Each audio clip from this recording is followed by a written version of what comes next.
Ministra de la Corte desde el 12 de marzo del 2019, donde se desempeñó como presidenta de la segunda sala en el periodo 2021-2022 y justamente establecemos comunicación con la ministra Esquivel Moza. Ministra, un gusto como siempre saludarla, muy buenas noches y bueno, a ver, ¿por qué seguir? ¿Por qué insistir? ¿Por qué mantenerse en la Suprema Corte? Buenas noches. Muy buenas noches, Francisco. Pues me da mucho gusto saludarle. Efectivamente tendremos elecciones el domingo 1 de junio, exactamente ya en 30 días. Habrá elecciones por primera vez en la historia, como bien lo señala el noticiero. Se va a elegir a los jueces, magistrados y ministros, juezas, jueces, magistrados, magistradas, ministros y ministras. Y esto es un hecho histórico que es fundamental destacar, porque tenemos un poder judicial que no está funcionando. ¿Qué se tiene que cambiar? Pues se tiene que transformar el poder judicial, se tiene que hacer un poder judicial humanista, un poder judicial donde la justicia que ponga en el centro a las personas, en especial a aquellos sectores más vulnerables, que todas y todos tengan acceso equitativo a los derechos fundamentales. También pues se tiene que revisar cuidadosamente todo aquello que está fallando. Se tiene que acabar con la corrupción. Eso es muy importante, Francisco, acabar con el nepotismo, el familiarismo, el intercambio de favores, el tráfico de influencias. Todo eso se tiene que erradicar del Poder Judicial y por eso es la reforma, para tener una generación de jueces que democráticamente sean electos. Déjame preguntarte, porque la radiografía que ahora haces, que no es raro, que muchos mexicanos la sabíamos, la conocíamos, pero yo te preguntaría, ¿cómo pudiste mantenerte 25 años en el Poder Judicial hasta hoy con esto que ahora estás, revelando y denunciando? Desde el espacio donde yo me he desempeñado, 40 años en el servicio público y los últimos 25 años en la impartición de justicia, me han permitido conocer por dentro el Poder Judicial. Pero por otro lado, hasta ahora tenemos la posibilidad de dar un cambio estructural al Poder Judicial. Anteriormente nunca se había dado el paso de una reforma a la Constitución en donde haya un método distinto de elegir a los jueces y magistrados. Este método es el método democrático, donde participa la población, la ciudadanía, en elegir a los juzgadores. Entonces, durante todo este año, pues evidentemente he hecho lo que desde mi punto de vista, desde mi trinchera y desde el espacio que me correspondió, primero como secretaria de Estudio y Cuenta, luego como magistrada de los tribunales agrarios, luego como magistrada de los tribunales de justicia administrativa, pero no habíamos tenido un cambio a la Constitución. Un cambio que ahora, por primera vez en la historia, exactamente se va a elegir democráticamente a los jueces y magistrados. Este cambio no había existido ahora. Este cambio, ministra, que ahora nos estás mencionando, que implica la reforma al Poder Judicial, que implica la próxima elección el 1 de junio, ¿nos va a ofrecer, nos asegura, nos garantiza una mejor justicia, una mejor impartición de justicia? Por supuesto. Hoy estamos frente a una votación el próximo domingo 1 de junio porque queremos transformar la justicia en México. Cambiar todo aquello que no funciona, todas esas conductas inadecuadas de algunos integrantes del Poder Judicial. Necesitamos una justicia fuerte, honorable, cercana a la gente, una justicia de puertas abiertas, Francisco.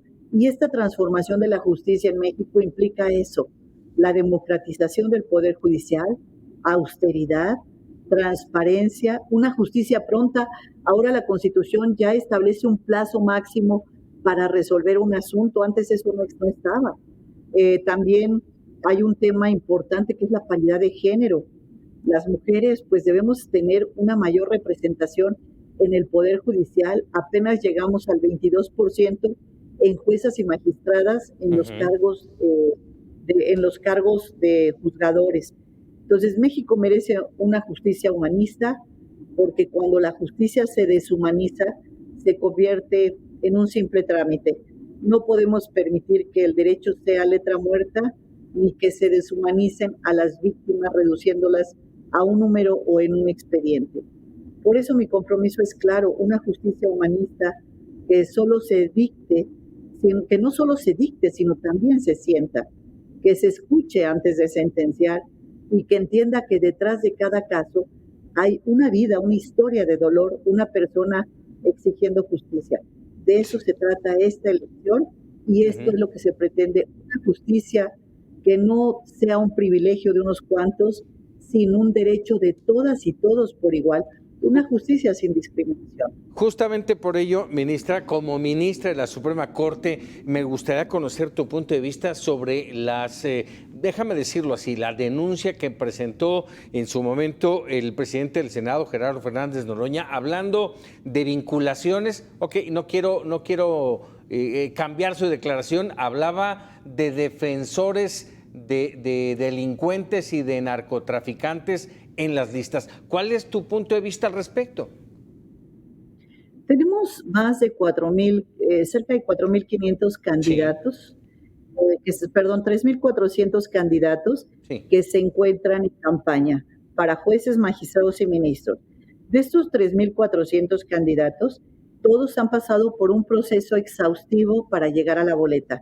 Procesos en los comités de evaluación, no tan solo de los requisitos, sino también de la idoneidad para el cargo, de exámenes que les fueron elaborados.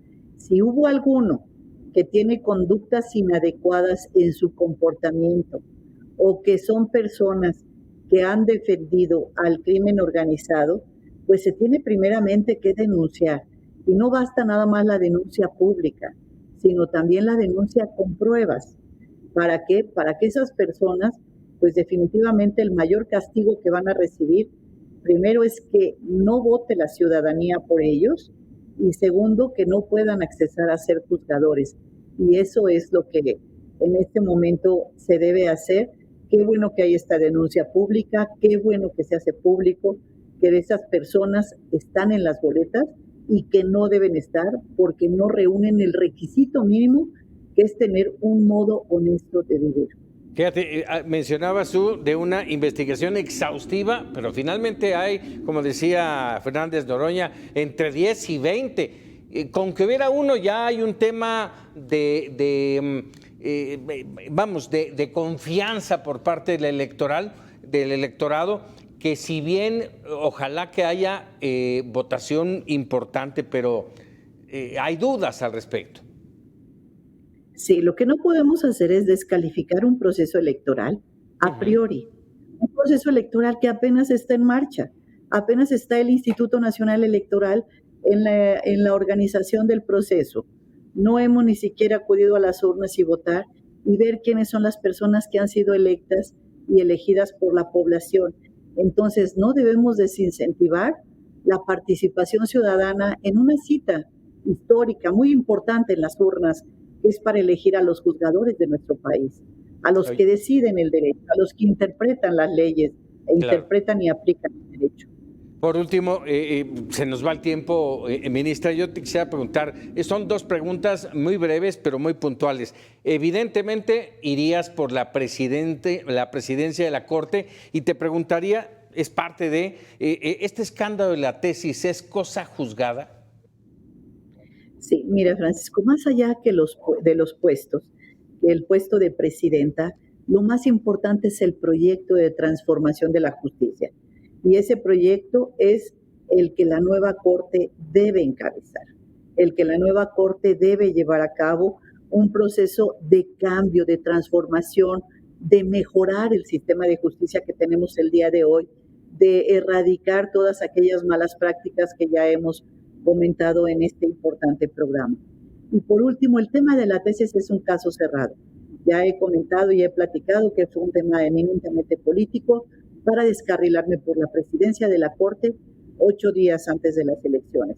Es un caso que los tribunales ya juzgaron, ya determinaron que soy la autora de la tesis y bueno, es un caso que ha concluido. Ministra, te aprecio enorme estos minutos para Mega Noticias y bueno, mantendremos esta comunicación si nos lo permites. Muchísimas gracias, Francisco. Será un placer. Gracias. Muchísimas gracias. Vámonos.